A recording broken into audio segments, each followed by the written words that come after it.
Hola, mi nombre es Maricruz Olvera de la Rosa y yo les voy a hablar un poquito sobre la fuerza del derecho de la norma jurídica del neoconstitucionalismo. Desde que el ser humano empezó a vivir en sociedad surgió la necesidad de establecer reglas y orientar su comportamiento.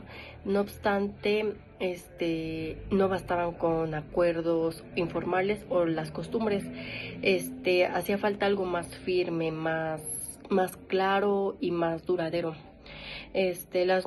Que a esto se les llama las normas. En el mundo jurídico, estas normas adquieren una forma específica. La norma jurídica, como explica José Manuel Lastra, la norma jurídica es una regla de conducta obligatoria creada por una autoridad legítima cuyo propósito es mantener el orden y la justicia dentro de una sociedad.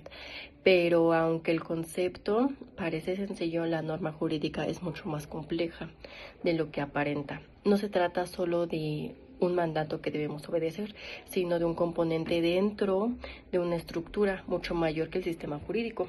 Para comprender más su papel real debemos analizar las tres dimensiones esenciales que le dan sentido, que es la validez, la eficacia y la justicia. A esto les voy a explicar un poquito que la validez se refiere al aspecto formal de la norma. Una norma es válida cuando pertenece al sistema jurídico, es decir, cuando ha sido creada siguiendo unos ciertos procedimientos que ese mismo sistema establece. En México, por ejemplo, hay una ley válida si ha sido aprobada por el Congreso de la Unión y promulgada por el presidente, conforme la dicta la Constitución. A esto significa que la validez no depende del contenido moral de la norma, sino de su origen y su forma. Sin embargo, la validez por sí sola no garantiza que la norma se cumpla su función. Aquí entra la segunda dimensión, que es la eficacia. Una norma eficaz es aquella que realmente se cumple, que tiene un impacto en la conducta de las personas. Puede haber normas perfectamente válidas,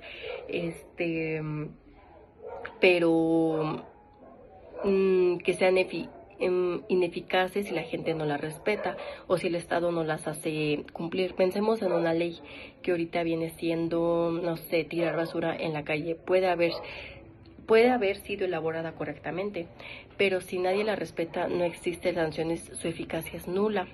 Y finalmente la tercera dimensión es la justicia, que es quizá la más difícil de definir. Una norma puede ser válida y eficaz, pero no necesariamente justa. Aquí Lastra nos habla un poquito de que nos recuerda que el derecho no puede limitarse a la mera obediencia de las reglas, sino debe aspirar a la justicia de un valor supremo. La historia nos ha demostrado que ha habido leyes válidas y eficaces que, sin embargo, fueron profundamente injustas. Por eso la reflexión sobre la justicia siempre acompaña a la reflexión sobre el derecho. Las normas también pueden clasificarse en distintas formas. Podemos hacerlo según su jerarquía, constitucionales, legales, reglamentarias, según su función que hagan, así como sustantivas, crean o reconocen derechos, y adjetivas, que establecen los procedimientos para hacerlos valer o según su ámbito de aplicación, así como federales, estatales o municipales. Todas estas normas, con sus diferentes niveles, funciones y alcances, forman parte de un sistema ordenado que conocemos como sistema jurídico. Aquí es donde pensamos en Jorge Luis Rodríguez, donde él se vuelve clave porque nos permite entender que las normas no existen de manera aislada, no forman parte de una estructura en la cual coherentemente busca mantener la unidad y coherencia del derecho. Jorge Luis Rodríguez explica el sistema jurídico es un conjunto, digamos, ordenado de normas interrelacionadas que regulan la conducta dentro de una sociedad. A esto nos referimos que es un sistema que tiene tres características que serían fundamentales: la unidad, coherencia y completitud. Unidad porque todas las normas pertenecen a un mismo orden, un mismo ordenamiento jurídico. Coherencia porque no deben contradecirse entre sí. Y completud, que es porque debe de existir una respuesta jurídica para todo conflicto, incluso si no hay una norma que expresa mediante una interpretación o una analogía.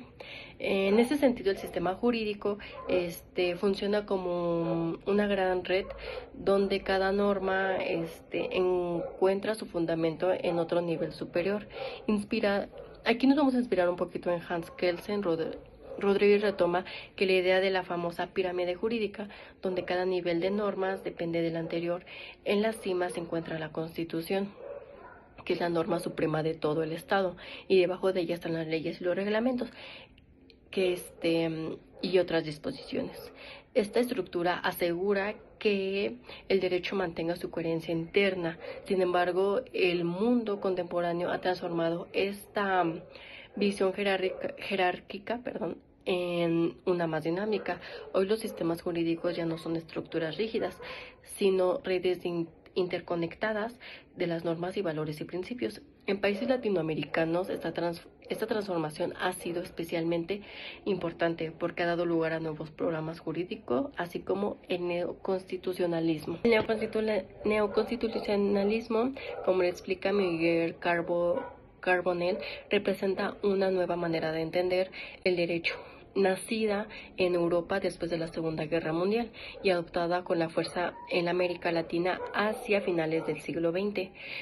Surge como respuesta a los abusos y del poder y de la necesidad que las constituciones dejan, más que nada, de ser simples declaraciones políticas para convertirse en verdaderas normas jurídicas vinculantes. En este nuevo modelo, la Constitución no es solo un documento simbólico, sino una norma suprema que debe aplicarse directamente por jueces, legisladores y autoridades. Carbonell identifica varias características fundamentales del neoconstitucionalismo. En primer lugar, la Constitución adquiere fuerza normativa real. Ya no es una carta de buenas intenciones, sino una norma jurídica con efectos directos. En segundo lugar, les produce una expansión de derechos fundamentales. Los derechos dejan de ser meras inspiraciones para convertirse en obligaciones concretas que el Estado debe garantizar. En tercer lugar, los jueces en especial asumen un papel activo. Ya no se limitan a aplicar ley de manera mecánica, sino interpretan la Constitución para resolver conflictos conforme a los principios. Y finalmente, el neoconstitucionalismo da lugar a los principios como dignidad humana, la igualdad, la proporcionalidad y el respeto de los derechos humanos, que orientan las aplicaciones de todo sistema jurídico. En América Latina el enfoque ha tenido un impacto profundo. Las nuevas constituciones, como la de Colombia en 1991, la ecuatoriana del 2008 y las reformas constitucionales. Para los mexicanos de los años 90 reflejan las influencias de esta corriente. Todas reconocen amplios catálogos de derechos, crean mecanismos de control constitucional y buscan limitar el poder del Estado.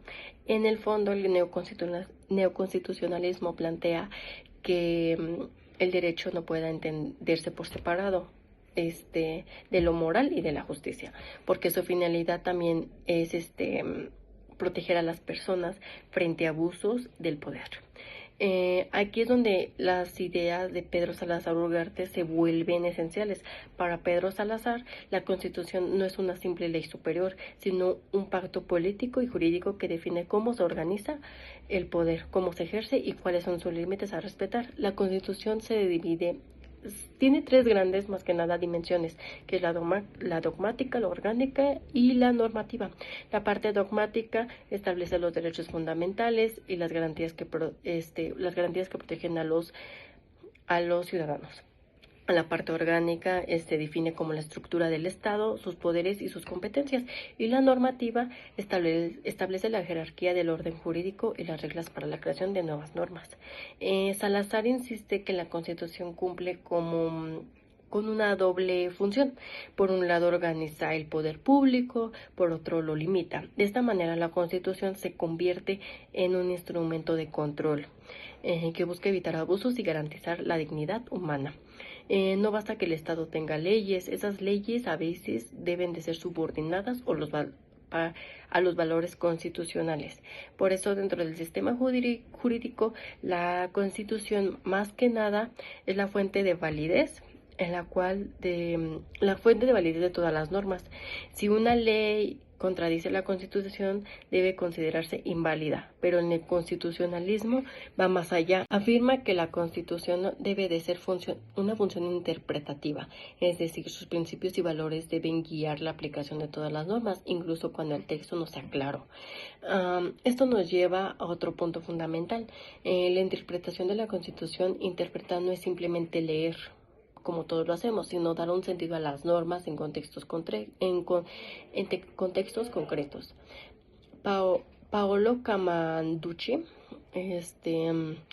propone 4 modelos de interpretación constitucional que han influido en la forma que entendemos el derecho contemporáneo. Aquí el primer modelo es literal o legalista más bien. Que se basa únicamente en el texto. En este enfoque el juez aplica lo que la ley dice sin buscar significados que interpreten algo más profundo. En el segundo modelo es lo lógico o sistemático, que interpreta dentro del conjunto del sistema jurídico, buscando coherencia en todas sus partes.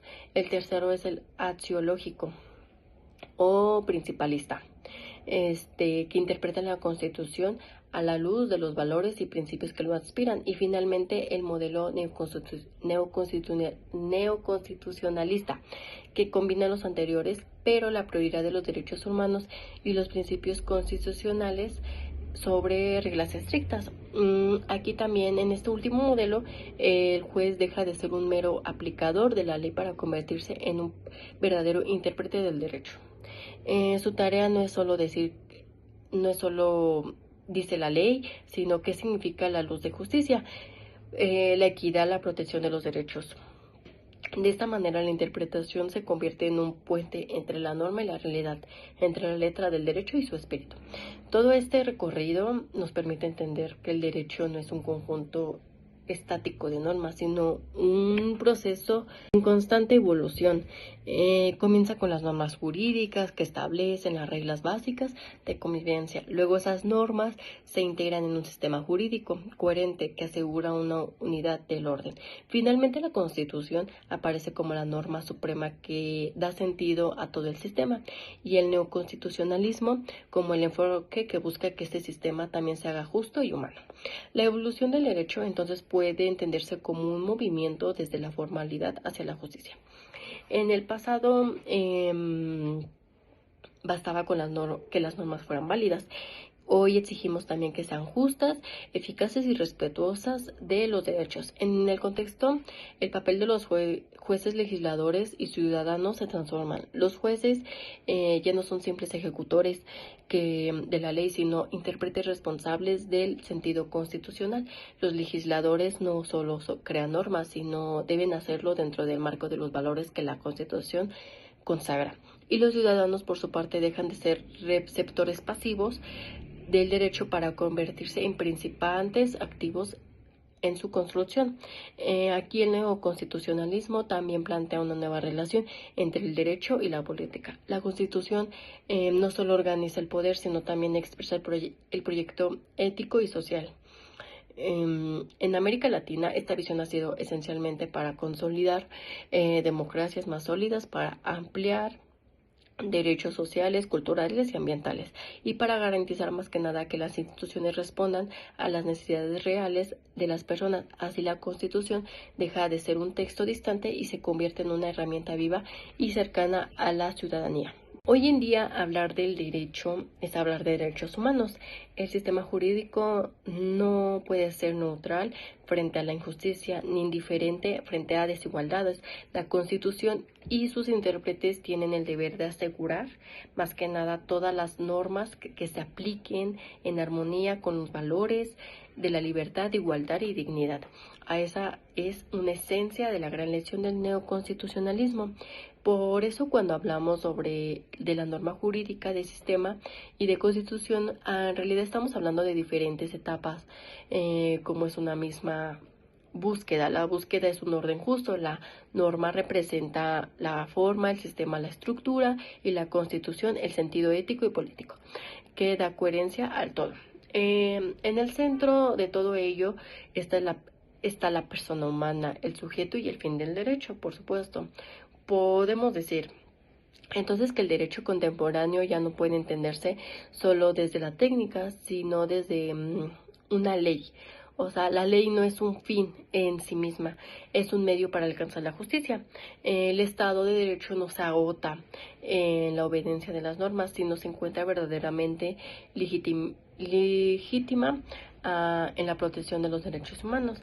El neoconstitucionalismo, al colocar la Constitución y los derechos y los principios del corazón del sistema, recuerda que el derecho debe de ser un instrumento de servicio y dignidad, como bien afirma Miguel Carbonell.